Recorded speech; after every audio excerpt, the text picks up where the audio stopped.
Chapter 2. The necktie and jacket were gone, and Theo was somewhat more comfortable in his usual khakis, though the button down white collar shirt was a bit too dressy. Classes were over. The final bell had sounded, and on this Wednesday, Theo made his way to the band hall for a little after school activity. Along the way, several eighth graders congratulated him on another fine performance. Theo smiled and took it all in stride, as if it were no big deal. But deep inside, he was quite pleased with himself. He was savoring another victory, but doing so without being cocky. Don't ever get the don't ever get the big head, a veteran trial lawyer had once told him, because the next jury can break your heart, or the next debate could be a disaster. He entered a large band hall and went into a smaller rehearsal room where a few students were unpacking instruments and preparing for a class. April Finnemore was inspecting her violin when Theo approached. Great job, she said softly. April rarely spoke loud enough for anyone else to hear. You were the best. Thanks. And thanks for being there. It was a nice crowd. You're going to be a great lawyer, Theo. That's the plan. Not sure where music fits in. Music fits in everywhere, she said. If you say so. Theo opened a large case and carefully pulled out a cello, one that belonged to the school. April and a few of the other students owned their instruments. Others, like Theo, were still renting because they were not sure if this music thing was going to last. Theo was in the class because April talked him into it, and because his mother loved the idea of her son learning to play an instrument. Why the cello? Theo wasn't sure, nor could he remember why he had chosen the instrument. In fact, he wasn't sure he'd actually make the decision. He'd actually made the decision himself. In a string orchestra, there are several violins and violas, a large bass, at least one cello, and usually a piano. The girls seemed to prefer the violins and violas, and Drake Brown grabbed the bulky bass. There was no one to play the cello. Theo knew from the moment he had first held it that he would never learn to play it well. The class was a last minute addition to the current 6 week schedule, and it was billed as a beginner's class for kids who couldn't play an instrument. Real beginners, raw beginners, students with little in the way of musical backgrounds, and even less in the way of talent. Theo fit in perfectly, as did most of the kids. It was a low pressure, 1 hour class once a week and designed primarily for fun with a little instruction thrown in. The fun was provided by the teacher, Miss Sastrunk, a spry little old man, Mr. Sastrunk, a spry little old man with long gray hair, wild brown eyes, several nervous twitches, and the same faded brown plaid jacket each week. He claimed to have conducted several orchestras over his long career, and he had been teaching music at Stratton College for the past decade. He had a great sense of humor and laughed at the kids when they made mistakes, which happened constantly. His job, he said, was simply to introduce them to music, to just give them a taste of it. He had no dreams of turning them into real musicians. Let's just learn some basics here, kids, to do a little practicing and see where we go, he said each week. After 4 sessions, the kids were not only enjoying the class, they were actually becoming more serious about their music. All that was about to change. Mr. Sastrunk was 10 minutes late, and when he entered the rehearsal room, he looked tired and worried. His usual smile was gone. He looked at the kids as if he wasn't sure what to say, then began, I've just left the principal's office, and it looks as though I've been fired. There were about a dozen students, and they glanced at one another with uncertainty. Mr. Sastrunk looked as though he might start crying. He continued, as it just had been explained to me, the city's schools are being forced to make a series of cutbacks for budget reasons. Seems like seems as though there's not as much money as they expected. So some of the less important classes and programs are being eliminated immediately. I'm sorry, kids, but this class has just been canceled. It's over. The students were too stunned to speak. Not only were they upset over losing a class they enjoyed, but they also felt sorry for Mr. Sestrunk. In one of the earlier sessions, he had joked about having about saving a small salary the school was paying to finish the CD collection of the works of the greatest composers. This doesn't seem fair, said Drake Brown. Why do they start a class if they can't finish it? Mr. Sastrunk had no answers. He replied, You'll have to ask someone else. Don't you have a contract? Theo asked, then immediately wished he had said nothing. Whether or not Mr. Sastrunk had a contract was none of Theo's business. However, Theo knew that every teacher in the city school system signed a 1 year contract. Mr. Mount had explained it in government class. Mr. Sastrunk managed to grunt and a grin, and said, Sure, but it's not much of a one. It plainly states the school can cancel the class at any time for any valid reason. That's pretty typical. Not much of a contract, Theo mumbled. No, it's not. I'm sorry, kids. I guess class is over. I really enjoyed myself here, and I wish you the best. A few of you have some talent, a few do not. But as I've said, all of you have the ability to learn to play with hard work and practice. Remember, with practice, anything is possible. Good luck. And with that, Mr. Sastrunk slowly and sadly turned away and walked out of the room. The door closed quietly, and for a few seconds, the students stared at it in silence. Finally, April said, Do something, Theo. This is not fair. Theo was standing. Let's go see Miss Gladwell. All of us.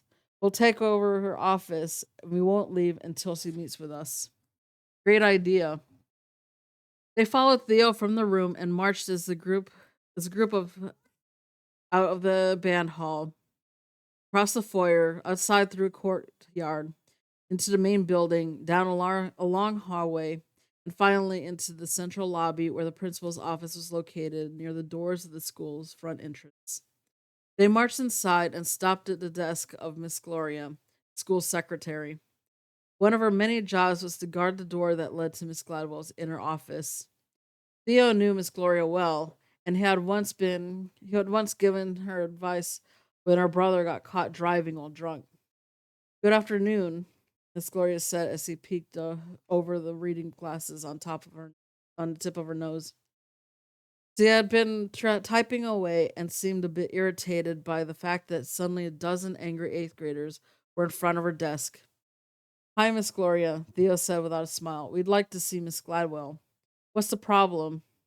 So typical of Miss Gloria, always wanting to know your business before you could discuss your business with Miss Gladwell. She had a reputation for being the nosiest person in school. Theo knew from experience Miss Gloria would find out sooner or later what the kids were up to, so he knew how to play the game. We were in Mr. Sastrunk's music class, he explained. The one that just got axed by the school, and we wanted to talk to Miss Gladwell about it. Miss Gloria arched her eyebrows as if this simply wasn't possible. She's busy in a very important meeting. She said this as she said this. She nodded to the door of Miss Gladwell's office. It was closed, of course, as always. Theo had been in there many times, usually for good meetings, but occasionally for something not so pleasant. Just last month, he had been in a fight. This fight, his only fight since the third grade, and he and Miss Gladwell had discussed it behind that closed door. Well, wait, he said. She's very busy. She's always busy. Please tell her we're here. I can't interrupt. Okay, then, we'll wait. Theo looked around a large reception room. There were a couple of benches and an assortment of well used chairs. In here, he said, and his classmates immediately took over the benches and chairs. Those who could not find a place simply sat on the floor. Miss Gloria was known to have grumpy moods, and evidently she is in the middle of one. She did not like the fact that her space had been invaded by a bunch of unhappy students. Theo, she said rudely, I suggest you and your friends wait outside in the front lobby. What's wrong with waiting in here? Theo shot back. I said so. I said to wait out there, she replied, suddenly angry and raising her voice. Who says we can't wait in the school office? Miss Gloria's face turned red, and she seemed ready to explode. Wisely, she bit her tongue and took a deep breath. She had no right to order the kids out of the reception area, and she knew Theo knew this. She also knew Theo's mother and father were respected lawyers who did not hesitate to defend their son against adults when the adults were wrong. Theo was right. Miss Boone, in particular, could get rather firm when Theo took a stand against unfairness. Very well, she said. Just keep it quiet. I have work to do. Thank you, Thea said. And he'd almost added that they had yet to make a sound, but he let it pass. He had won this brief little battle, no sense in causing more trouble. For 5 minutes, they watched Miss Gloria as he tried to appear busy, but it was almost 4 p.m., and school had been out for half an hour. The day was quickly winding down.